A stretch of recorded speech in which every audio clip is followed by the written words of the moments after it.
Hi everyone, स्वागत है आपका अपने यूट्यूब चैनल क्रेजी पॉलिटेक्निक पे। जैसा कि हम पिछले सेशन में डीसी मोटर के डीसी शंट मोटर के बारे में पढ़े थे, उसका कैरेक्टरिस्टिक देखे थे और साथ ही साथ उसका एप्लीकेशन देखे थे। हम उम्मीद करते हैं कि आप लोग हमारे पिछले सेशन को देख चुके होंगे। इसका जो हमारा सेशन है वह डीसी मोटर का नेक्स्ट टाइप जो था डीसी सीरीज मोटर, उसके बारे में है। तो सबसे पहले इसमें हम जानेंगे कि डीसी सीरीज मोटर क्या होता है, फिर उसका कैरेक्टरिस्टिक्स जानेंगे और साथ ही साथ उसका एप्लीकेशन जानेंगे। तो चलिए इस वीडियो को हम शुरू करते हैं।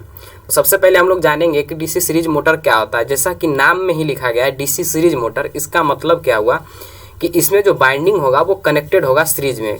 कौन सा बाइंडिंग? तो जो सीरीज मोटर, जो डीसी मोटर है उसका जो बाइंडिंग है, फील्ड बाइंडिंग, वह सीरीज में कनेक्टेड होगा आर्मेचर बाइंडिंग से।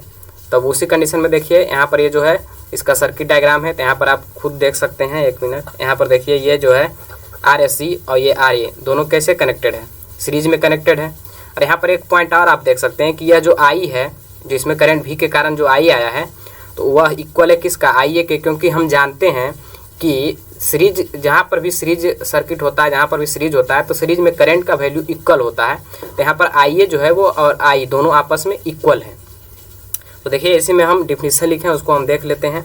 Those type of DC motor, मतलब वैसा तरह का डीसी मोटर इन विच जिसमें कि फील्ड बाइंडिंग, ये जो है RSC सीरीज बाइंडिंग या field binding, is connected in series with armature, यह जो है वो कनेक्टेड है आर्मेचर बाइंडिंग से। यहाँ बाइंडिंग छूट गया, आप लिख लीजिएगा। Series with armature binding is known as DC series motor, या आर्मेचर भी लिख सकते हैं, कोई दिक्कत नहीं। आर्मेचर में ही तो आर्मेचर बाइंडिंग आएगा। तो अब देखिए नेक्स्ट, फ्रॉम सर्किट, यहाँ से आप देख सकते हैं कि I जो है वो इक्वल है IA का। अगर यहाँ पर RSC है, इस कंडीशन में हम करंट मान ले ISC, तो वो इक्वल होगा ISC का। तो अब देखिए यहाँ पर V माइनस I, यही देखिए कैसे इक्वेशन लिखाता है, इसको हम लिख के दिखाते हैं। वैसे आप लोग नेटवर्क में पढ़े होंगे KVL, तो हम उम्मीद करते हैं कि आप लोग को लगाने आता है। देखिए इस डायरेक्शन में अगर हम करंट को एज्यूम कर लेते हैं, मतलब इस डायरेक्शन में हम मूव करेंगे, तब हमें सबसे पहले क्या मिलेगा? सबसे पहले यहाँ पर हमें मिलेगा V। तो सबसे पहले हम लिखते हैं कि V पॉजिटिव है तो पॉजिटिव में लिखेंगे। यहाँ से फिर हम घूमते घूमते यहाँ पहुँचेंगे, तो यहाँ पहुँचेंगे तो सबसे पहले हमको क्या मिलेगा? EB का डायरेक्शन निगेटिव लेंगे। अब देखिए यहाँ पर जो है वो करंट आ रहा है इस डायरेक्शन में, लेकिन हम लोग मूव कर रहे हैं अपोजिट डायरेक्शन में। तो इस कंडीशन में यहाँ पर जो ड्रॉप होगा वो क्या होगा? IA इंटू में RA होगा। अब देखिए फिर यहाँ से घूमते घूमते यहाँ आए, यहाँ पर भी करंट का डायरेक्शन ये है, लेकिन हम इस डायरेक्शन में मूव कर रहे हैं। तब उस कंडीशन में यहाँ पर जो है हम इस डायरेक्शन में मूव करें, तो उस कंडीशन में यहाँ पर जो ड्रॉप होगा वो क्या होगा? माइनस में यहाँ होगा I इंटू RSC। और फाइनली हम जहाँ से चले थे वहाँ पहुँच गए, तो इक्वल टू अब 0 लगा देते हैं। तो अब देखिए यहाँ पर हम V को लेफ्ट साइड में रखते हैं, बाकी सबको राइट साइड में भेजेंगे, तो सारा निगेटिव जो है वो पॉजिटिव में कन्वर्ट हो जाएगा। तो EB प्लस में IA RA प्लस में IRSE। अब यहाँ पर देखिए हम क्या देखें कि IA और I दोनों आपस में इक्वल है, तो उस कंडीशन में हम इसको इस तरीके से भी लिख सकते हैं कि EB प्लस में IA इंटू में RA प्लस में IA इंटू में RSC।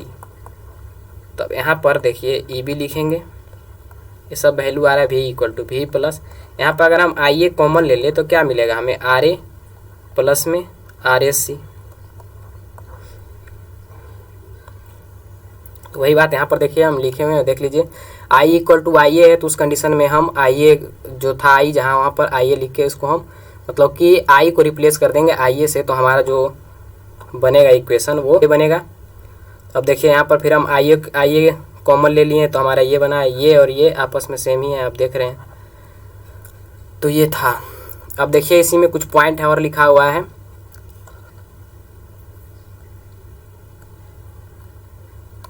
तो लिखा क्या गया है कि इन डीसी सीरीज मोटर में series field current and armature current is same but the armature current depend on load. ये तो आपको पता ही है कि IA का जो वैल्यू था, आर्मेचर करंट का जो वैल्यू था वो डिपेंड करता है लोड पर। आर्मेचर करंट का वैल्यू जो है वो लोड पर डिपेंड करता है, क्योंकि वहाँ पर सिर्फ और सिर्फ IA ही वेरिएबल होता है। तो इसी कंडीशन में कह रहा है कि डीसी सीरीज मोटर में हम लोग देखे हैं कि फील्ड करंट और आर्मेचर करंट सेम है, लेकिन सेम होने के बावजूद भी वहाँ पर IA का जो वैल्यू है, मतलब आर्मेचर करंट का जो वैल्यू है, वो डिपेंड करता है लोड पर। तब उस कंडीशन में क्या है कि hence series field flux also change with change in load. जब वहाँ पर करंट का वैल्यू चेंज हो रहा है, IA का वैल्यू चेंज हो रहा है, तो वहाँ पर फ्लक्स भी चेंज होगा लोड के चेंज होने से। तो वही करा है। तो that is in DC series motor series field flux phi is variable, वहाँ पर जो फ्लक्स फाई है वो वेरिएबल है। अब देखिए हमारा नेक्स्ट टॉपिक जो हमारा था वो क्या था, characteristics of DC series motor. तो इसमें हम जिस तरह से डीसी शंट मोटर में हम 3 कैरेक्टरिस्टिक्स पढ़ें, उसी तरह यहाँ पर भी हम 3 कैरेक्टरिस्टिक्स पढ़ेंगे। तो सबसे पहले हमारा है स्पीड आर्मेचर करंट कैरेक्टरिस्टिक्स, दूसरा हमारा है टॉर्क आर्मेचर करंट कैरेक्टरिस्टिक्स और तीसरा है स्पीड टॉर्क कैरेक्टरिस्टिक्स। तो आपको पता ही होगा कि स्पीड आर्मेचर करंट कैरेक्टरिस्टिक्स क्या था। इसमें हम ग्राफ प्लॉट किए थे स्पीड और आर्मेचर करंट के बीच में, और यहाँ पर से हमें कुछ रिलेशन मिला था। उसी अनुसार टॉर्क आर्मेचर करंट और कैरेक्टरिस्टिक्स से हमें क्या मिलेगा, तो यहाँ पर भी हमें टॉर्क और आर्मेचर करंट के बीच में हम ग्राफ प्लॉट करेंगे और यहाँ से हमको कुछ न कुछ रिलेशन मिलेगा। उसके बाद स्पीड टॉर्क कैरेक्टरिस्टिक्स मतलब स्पीड और टॉर्क के बीच में हम रिलेशन निकालेंगे और वहाँ पर से ग्राफ खींचेंगे, वहाँ पर से हमें कुछ न कुछ रिलेशन मिलेगा। तो सबसे पहले हम शुरू करते हैं स्पीड आर्मेचर करंट कैरेक्टरिस्टिक्स। तो जैसा कि आपको हम बता चुके थे कि N is directly proportional to भी माइनस आई ए या आई आर अपॉन में फाई था। लेकिन जब हम पिछला वीडियो देखे थे, जब पिछला सेशन हमारा था वो उसमें क्या था, डीसी शंट मोटर, तो उस कंडीशन में वहाँ पर जो वैल्यू आया था वो N is directly proportional to भी minus I A into R A सिर्फ आया था, वहाँ पर आर एस एच नहीं आया था। क्यों? क्योंकि वह जो कंडीशन था उसमें आर एस एच जो था वह आर्मेचर से पैरेलली कनेक्टेड था, इसलिए उसका कोई रिलेशन इसमें नहीं था। लेकिन सीरीज में क्या था कि आर ए और आर एस सी एक दूसरे से सीरीज में कनेक्टेड है, इसलिए यहाँ पर उसका equivalent R A plus R S C लेते हैं। तो अब देखिए यहीं पर कि in DC series motor at low value of armature current I A into R A plus R S C drop can be neglected, क्योंकि डीसी सीरीज मोटर में आई ए का वैल्यू जो होता है वो कम होता है low voltage armature, low voltage के कारण, मतलब लो वोल्टेज जब रहता है उस कंडीशन में आर्मेचर करंट का वैल्यू जो होता है वो कम होता है, जिसके कारण कि हम I A into are S सी जो ड्रॉप है उसको हम नेग्लेक्ट कर सकते हैं। तो अब देखिए कि यहाँ पर भी जो है वो सप्लाई वोल्टेज है जो कि कांस्टेंट है। तो यहाँ पर जब ये देखिए भी कांस्टेंट है और ये इस टर्म को नेग्लेक्ट ही कर दिए, तो ये एन डायरेक्टली किस पर डिपेंड कर रहा है, 1/5 पर। तो वही लिखा गया है कि N is directly proportional to 1/5 या N is inversely proportional to phi कर सकते हैं। अब देखिए from above expression it is obvious that speed of motor is inversely proportional to field flux. यहाँ पर देखिए क्या कर रहा है कि यहाँ से आप खुद देख सकते हैं कि ये जो एन का जो वैल्यू है वह फ्लक्स से इन्वर्सली प्रोपोर्शनल है। मतलब अगर फ्लक्स का वैल्यू घटता है तो उस कंडीशन में एन का वैल्यू बढ़ेगा, और फ्लक्स का वैल्यू बढ़ेगा तो उस कंडीशन में एन का वैल्यू घटेगा। तो ये रिलेशन का हम उपयोग स्पीड और टॉर्क के बीच में, जब रिलेशन स्पीड टॉर्क और स्पीड के बीच में जब रिलेशन निकालेंगे तो उस समय भी इसका हम देखेंगे। तो अब देखिए इसी में यह जो है वो ग्राफ है। यहाँ पर देखिए आई ए का वैल्यू जब कम है उस कंडीशन में एन का वैल्यू क्या है, ज़्यादा है। जैसे जैसे हम आई ए का वैल्यू बढ़ा रहे हैं, मतलब फ्लक्स बढ़ रहा है, उस कंडीशन में हमारा जो स्पीड है वो क्या हो रहा है, कम हो रहा है। और यहाँ पर दिखाया गया है कि phi directly proportional to I ए, ये हम जानते हैं। तो वहाँ पर N E directly proportional to 1/5 था, तो यहाँ पर फाई को रिप्लेस करके हम आई ए लिख सकते हैं। तो इसलिए कहा गया है the speed of motor is also inversely proportional to armature current. Speed of motor जो है वो आर्मेचर करंट के इन्वर्सली प्रोपोर्शनल है, क्योंकि I A directly proportional to phi है।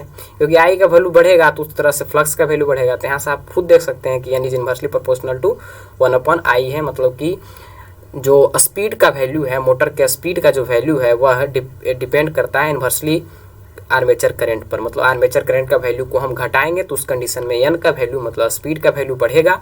और अगर हम आई ए करंट को बढ़ाएंगे या देखिए बढ़ाएंगे तो एन का वैल्यू घटेगा, घटाएंगे तो एन का वैल्यू बढ़ेगा। अब देखिए इसी में लिखा गया है कि hence speed of armature current characteristics is rectangular hyperbola. यहाँ पर ये जो है वो दिखा रहा है एक ग्राफ जो कि है रेक्टेंगुलर हाइपरबोला का। तो वही देखिए यहाँ पर रेक्टेंगुलर हाइपरबोला बनाया गया है। यह ग्राफ तो आप समझ ही गए होंगे कि जब करंट का वैल्यू कम होगा तो उस कंडीशन में स्पीड का वैल्यू ज़्यादा होगा, और जब करंट का वैल्यू ज़्यादा होगा तो उस कंडीशन में जो है वह स्पीड कम होगा। इसीलिए डीसी सीरीज मोटर को हमेशा हम लोडेड कंडीशन में अप्लाई करते हैं, उसको चलाते हैं। अगर लोडेड कंडीशन में नहीं रखेंगे, नो लोड कंडीशन में क्या होगा, आई ए का वैल्यू कम होगा, या आई ए का वैल्यू जब कम होगा तो उस कंडीशन में हम देखें कि स्पीड बढ़ जाएगा, बहुत ज़्यादा बढ़ जाएगा, जो कि हम अफोर्ड नहीं कर सकते, या जो कि स्पीड हमारे लिए बेहतर नहीं है, वो मशीन को डैमेज कर सकता है। इसीलिए हमेशा डीसी सीरीज मोटर को हम जो कनेक्ट करते हैं वो कपलिंग के थ्रू कनेक्ट करते हैं, बेल्ट के थ्रू भी कनेक्ट नहीं करते हैं। क्योंकि अगर हम बेल्ट के थ्रू कनेक्ट करेंगे तो उस कंडीशन में हो सकता है कि बेल्ट टूट जाए या बेल्ट स्लिप कर जाए, तो उस कंडीशन में क्या होगा, फिर से मोटर जो है वो नो लोड कंडीशन में चल जाएगा, करंट का वैल्यू घटेगा, स्पीड बढ़ जाएगा। इसीलिए हम उसको कपलिंग करते हैं, इस तरह एकदम उसको बाउंडेशन देते हैं नट बोल्ट से एक दूसरे, जो भी इक्विपमेंट को हमको चलाना रहता है उससे उसको कम्प्लीटली कपल्ड कर देते हैं। यहाँ पर देखिए इसमें दिखाया गया from characteristics of dash when load current is small the speed of motor will be very large. वहाँ पर दिखाए भी थे कि करंट का वैल्यू कम है तो स्पीड जो है वो बहुत लार्ज है। देयरफॉर एट नो लोड और at light load there is a possibility of dangerously high speed. No load condition में क्या होगा, वहाँ पर करंट का वैल्यू तो घट जाएगा। जब नो लोड कंडीशन में करंट का वैल्यू घटेगा तो स्पीड बढ़ जाएगा। वही कह रहा है कि वो डेंजरसली हाई स्पीड में चल जाएगा। बीच में damage the motor due to large centrifugal force, large centrifugal force के कारण वह जो मोटर को है वो डैमेज कर सकता है। नेक्स्ट हमारा है कि दस DC series motor never be started at no load और light load. DC series motor को कभी भी हम लाइट लोड या नो लोड पर स्टार्ट नहीं करते हैं। उसी के साथ नोट पॉइंट और है कि DC series motor is always started at full load. DC series motor को हमेशा हम फुल लोड पर स्टार्ट करते हैं। उसके साथ डीसी सीरीज मोटर जो होता है वो वेरिएबल स्पीड मोटर होता है, इसको हम घटा बढ़ा सकते हैं क्योंकि यहाँ पर जो आर्मेचर करंट का वैल्यू है वह लोड पर डिपेंड करता है। तो लोड का वैल्यू घटेगा तो उस अनुसार हम यहाँ पर स्पीड के वैल्यू को भी घटा सकते हैं या बढ़ा सकते हैं, वो डिपेंड करता है लोड पर। Due to DC series motor should always be coupled to a mechanical load either directly और थ्रू बेयरिंग। बेयरिंग या डायरेक्टली ये कनेक्ट करते हैं, या तो उसको हम बेयरिंग से कनेक्ट करते हैं, नहीं तो हम डायरेक्टली कनेक्ट करते हैं। उसके बाद कहा है कि DC series motor should never be coupled by belt because belt में ब्रेक एट एनी टाइम। वही बात जो पीछे बताए हुए हैं हम कि डीसी सीरीज मोटर को हम बेल्ट के थ्रू नहीं कनेक्ट करते हैं, या तो वो स्लिप कर सकता है नहीं तो टूट जाएगा, जिसके कारण फिर क्या होगा, जैसे ही वो टूटा इधर करंट का वैल्यू जीरो या नो लोड करंट का वैल्यू, लोड हट जाएगा तो नो लोड करंट आएगा। नो लोड करंट तो जानते हैं कि बहुत ही कम वैल्यू होता है, कम वैल्यू मतलब स्पीड डेंजरसली हाई, तो वहाँ पर तो मोटर डैमेज हो जाएगा। अब देखिए हमारा नेक्स्ट कैरेक्टरिस्टिक्स जो है वो टॉर्क आर्मेचर करंट कैरेक्टरिस्टिक्स है। तो इसमें हम टॉर्क और आर्मेचर करंट के बीच में रिलेशन देखेंगे। Since we know that tau A is directly proportional to phi I ए, ये आप तो जानते हैं, but in DC series motor phi is directly proportional to I a. देखे तो पीछे यह कब है, जब पैरियर का मतलब होता है पूर्व, सेचुरेशन से पहले, तो उस कंडीशन में tau A directly proportional to, यहाँ पर देखें कि phi directly proportional to I a, और यहाँ पर देखिए tau A directly proportional to phi I a. तो यहाँ पर हम फाई के वैल्यू में अगर हम आई रख देंगे तो क्या होगा, tau A directly proportional to I into I A square. तो यह कब है, बिफोर सेचुरेशन, सेचुरेशन के पहले। तो from above expression torque armature current characteristics is initially parabolic. यहाँ से आप देख सकते हैं कि यह जो है टॉर्क आर्मेचर करंट जो कैरेक्टरिस्टिक्स है, यहाँ पर tau A is directly proportional to I A square या tau A equal to K into I A square. तो यह रिप्रेजेंट कर रहा है कैसा, पैराबोलिक ग्राफ को रिप्रेजेंट कर रहा है। तो सेचुरेशन के पहले तक में जो यह ग्राफ बनेगा टॉर्क आर्मेचर करंट का वो पैराबोलिक बनेगा। लेकिन जैसा कि हम जानते हैं कि सेचुरेशन के बाद जो फ्लक्स है वो कांस्टेंट हो जाता है, जिसके कारण tau A is directly proportional to I a हो जाएगा। यहाँ पर से देखिए tau A is directly proportional to phi I a, तो फाई तो कांस्टेंट हो गया, तो उस कंडीशन में टाउ जो होगा वो आई ए के, टाउ जो होगा डायरेक्टली प्रोपोर्शनल टू आई ए होगा। अब जब यह प्रोपोर्शनलिटी हटाएंगे तो यहाँ पर क्या होगा, के इंटू आई ए, और tau is equal to K into I ए। यह दिखा रहा है क्या, स्ट्रेट लाइन का ग्राफ बाई बराबर एम एक्स। यहाँ पर देखिए आपको हम लिख के बताते हैं तो आपको ज़्यादा अच्छा समझ में आएगा। यहाँ पर जैसे देखिए यहाँ पर क्या है कि tau A is directly proportional to phi I a था। अब हम कह रहे हैं कि जब फाई कांस्टेंट है तो यहाँ पर इसको इस तरीके से कह सकते हैं कि tau A directly proportional to I a. यहाँ पर फिर इसको हम ऐसे लिख सकते हैं tau a is equal to K into I a. इसको आप कंपेयर करिए y equal to m x. यहाँ पर तो प्लस सी कांस्टेंट नहीं है तो यहाँ पर प्लस सी नहीं लेंगे। तो यह जो ग्राफ होगा वो ऑरिजिन यहाँ पर जब है कुछ नहीं है तो इस कंडीशन में ऑरिजिन से ही शुरू होगा। ऑरिजिन से पहले ये पैराबोलिक नेचर में जाएगा जब तक कि यह सेचुरेट नहीं होगा। सेचुरेट हो जाएगा तो फिर ये स्ट्रेट लाइन की तरफ पास करेगा। तो ऑरिजिन से लेके सेचुरेशन के पूर्व तक ये जो होगा वो पैराबोलिक होगा, और जैसे ही सेचुरेशन पर आ जाएगा तो उसके बाद इसका वैल्यू जो होगा वो स्ट्रेट लाइन में होगा। वो हम आगे आपको ग्राफ में दिखाएंगे। इसलिए कहा गया है दस after saturation torque armature current characteristics of DC series motor is linear. Saturation के बाद उसका जो कैरेक्टरिस्टिक्स होगा वो लीनियर होगा। यहाँ पर आप देखिए यहाँ से लेके यहाँ तक ये जो ग्राफ है वो पैराबोलिक नेचर का है, सैचुरेशन से पहले तक, जब सैचुरेट कर जाएगा तो फिर ये स्ट्रेट लाइन हो जाएगा। इसी में देखिए कुछ पॉइंट और लिखा गया है कि starting torque of DC series motor is very high.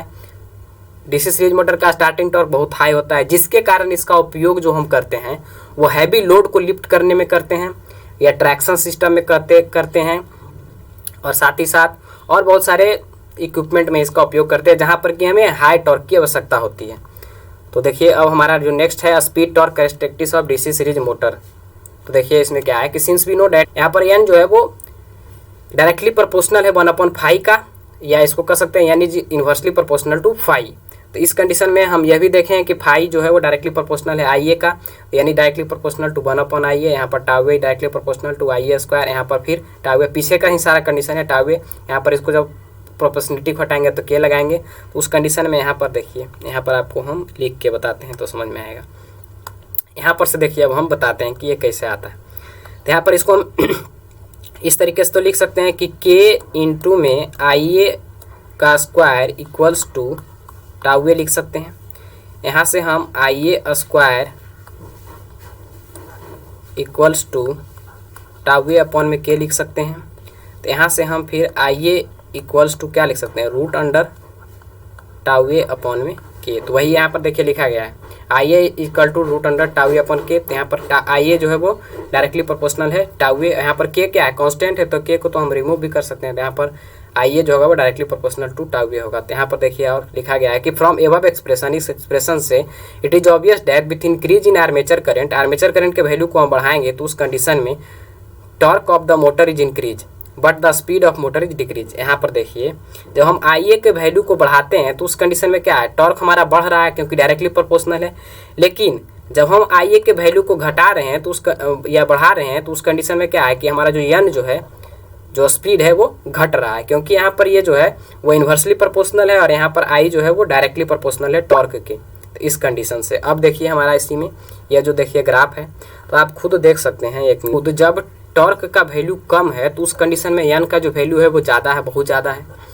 जैसे जैसे टॉर्क का वैल्यू को हम बढ़ा रहे हैं तो एन का वैल्यू देखिए वैसे वैसे घट रहा है और एक पॉइंट पर जाके वो सैचुरेट कर जा रहा है, जहाँ पर कि हम कितना भी टॉर्क बढ़ा लें। टॉर्क क्या बढ़ा रहे हैं, करंट बढ़ा रहे हैं, करंट बढ़ा रहे हैं तो टॉर्क बढ़ रहा है।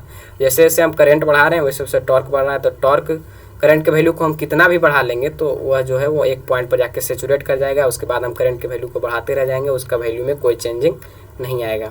यहाँ पर देखिए लिखा गया है कि from torque speed characteristics, torque speed characteristics it is obvious that DC series motor have high torque at low speed. Low speed पर देखिए हाई टॉर्क है, स्पीड का वैल्यू देखिए यहाँ स्पीड क्या है, कम है, तो उस कंडीशन में देखिए टॉर्क क्या है, ज़्यादा है, बहुत ज़्यादा है। जब देखिए टॉर्क कम है तो उस कंडीशन में स्पीड जो है वो बहुत ज़्यादा है। वही लिखा गया है कि low torque at high speed, torque का वैल्यू कम है तो उस कंडीशन में जो है स्पीड है जो वो हाई है। तब हमारा नेक्स्ट टॉपिक है इसका application of DC series motor. ये जो है एप्लीकेशन, इससे ऑब्जेक्टिव आपको पूछ सकता है और अदर एग्जाम में भी इसका सिर्फ एप्लीकेशन पूछता है कि यह जो इक्विपमेंट है वो कहाँ यूज होता है, इसमें कौन सा मोटर यूज होता है। वैक्यूम क्लीनर है, इसमें जो होता है वो डीसी सीरीज मोटर होता है उपयोग, क्योंकि यहाँ पर हाई टॉर्क का आवश्यकता होता है। ट्रैक्शन सिस्टम या जिसको रेलवे जैसे जो रेल का ट्रेन चलता है उसमें जो यूज करते हैं मोटर, वह डीसी सीरीज मोटर का उपयोग होता है, क्योंकि वहाँ पर हैवी लोड को बियर करना होता है, इसीलिए वहाँ पर हाई टॉर्क की आवश्यकता होती है। दूसरा हमारा जो है वो स्विंग मशीन, इसमें उपयोग होता है, क्रेन्स में उपयोग होता है, एयर कंप्रेसर में उपयोग होता है। तो यह था हमारा आज का सेशन। उम्मीद करते हैं कि आप लोग को सेशन अच्छा लगा होगा। अगर सेशन अच्छा लगता है तो हमारे वीडियो को लाइक करें, हमारे चैनल को सब्सक्राइब करें और ज़्यादा से ज़्यादा लोग को शेयर करें और साथ ही साथ हमें सपोर्ट करें। Thank you.